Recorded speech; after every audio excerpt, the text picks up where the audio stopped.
श्री विष्णुवे नमः। नमस्कार दोस्तों, आप सभी का स्वागत है हमारे यूट्यूब चैनल पावरफुल हिंदू धर्म में। आज हम आप सभी को एकादशी व्रत की कथा का रसपान कराएंगे, साथ ही इस समय बन रहे शुभ योग के बारे में भी बताएंगे। अब हम आप सभी को निर्जला एकादशी व्रत में और पारण के समय में जो शुभ योग का निर्माण हो रहा है उसके बारे में आप सभी को बताते हैं। इस वर्ष निर्जला एकादशी की तिथि बहुत ही खास होने वाली है, क्योंकि व्रत के साथ ही पारण वाले दिन भी कई शुभ योगों का निर्माण हो रहा है। निर्जला एकादशी के दिन त्रिपुष्कर योग, सिंह योग और स्वाति नक्षत्र रहेगा। त्रिपुष्कर योग 18 जून को दोपहर 3:56 से अगले दिन 19 जून को सुबह 5:24 तक रहेगा। वहीं सिंह योग का निर्माण सुबह से लेकर रात 9:39 तक रहेगा तथा स्वाति नक्षत्र योग है दोपहर 3:56 तक। व्रत के समय ही निर्जला एकादशी का पारण करने वाले भी इस साल शुभ योग रहेंगे। 19 जून को सुबह निर्जला एकादशी के पारण पर स्वार्थ सिद्धि योग, रवि और अमृत सिद्धि योग का निर्माण हो रहेगा। इस शुभ योगों में किसी भी पारण से व्रत सफल होता है और अच्छे पूर्ण फल की प्राप्ति होती है। अब हम आप सभी को निर्जला एकादशी व्रत की कथा का श्रवण कराते हैं। आइए श्रवण कीजिए कथा का। भीमसेन जी व्यास जी से कहने लगे कि हे पितामह, भ्राता युधिष्ठिर, माता कुंती, द्रौपदी, अर्जुन, नकुल और सहदेव आदि सब एकादशी का व्रत करने को कहते हैं, परंतु हे महाराज, मैं उनसे कहता हूँ कि भाई मैं भगवान की शक्ति पूजा आदि तो कर सकता हूँ, दान भी दे सकता हूँ, परंतु भोजन के बिना नहीं रह सकता। इस पर व्यास जी कहने लगे कि हे भीष्मसेन, यदि तुम नरक को बुरा और स्वर्ग को अच्छा समझते हो तो प्रति मास की दोनों एकादशियों को अन्न मत खाया करो। भीम कहने लगे कि हे पितामह, मैं तो पहले ही कह चुका हूँ कि मैं भूख सहन नहीं कर सकता। यदि वर्ष भर में कोई एक व्रत हो तो कहिए, वह मैं रख सकता हूँ, क्योंकि मेरी पेट में वृक नाम वाली अग्नि है, सो मैं भोजन के बिना नहीं रख सकता। भोजन करने से वह शांति रहती है, इसलिए पूरा उपवास तो क्या, एक समय भी बिना भोजन किए रहना कठिन है। अतः आप मुझे कोई ऐसा व्रत बताइए जो वर्ष भर में केवल एक बार ही करना पड़े और मुझे स्वर्ग की प्राप्ति हो जाए। श्री व्यास जी कहने लगे कि हे पुत्र, बड़े बड़े ऋषियों ने बहुत शास्त्र आदि बनाए हैं, जिनसे बिना धन के थोड़े परिश्रम से ही स्वर्ग की प्राप्ति हो सकती है।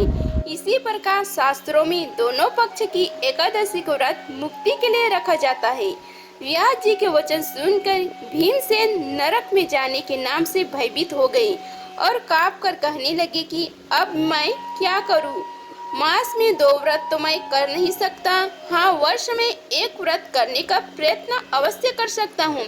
अतः वर्ष में एक दिन व्रत करने से यदि मेरी मुक्ति हो जाए तो ऐसा कोई व्रत बतलाइए। यह सुनकर व्यास जी कहने लगे कि वृषभ और मिथुन की संक्रांति के बीच ज्येष्ठ मास के शुक्ल पक्ष की जो एकादशी आती है उसका नाम निर्जला है। तुम उस एकादशी का व्रत करो।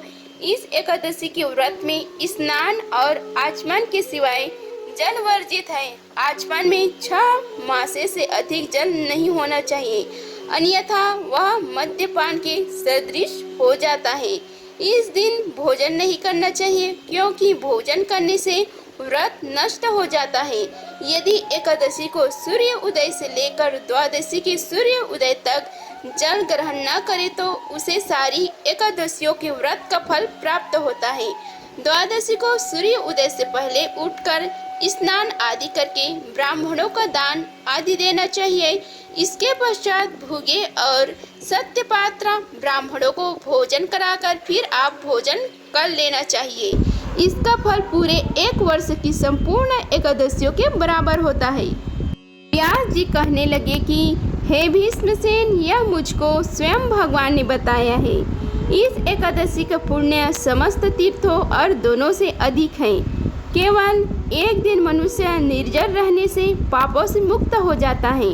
जो मनुष्य निर्जला एकादशी को व्रत करते हैं उनकी मृत्यु के समय यमदूत आकर नहीं घेरते, वरन भगवान के पार्षद उसे पुष्पक विमान में बिठाकर स्वर्ग को ले जाते हैं। अतः संसार में सबसे श्रेष्ठ निर्जला एकादशी का व्रत है, इसलिए यत्न के साथ इस व्रत को करना चाहिए।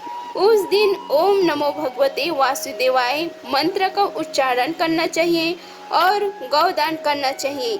इस प्रकार व्यास जी की आज्ञा अनुसार भीष्मसेन ने इस व्रत को किया, इसलिए इस एकादशी को भीमसेनी या पांडव एकादशी भी कहते हैं।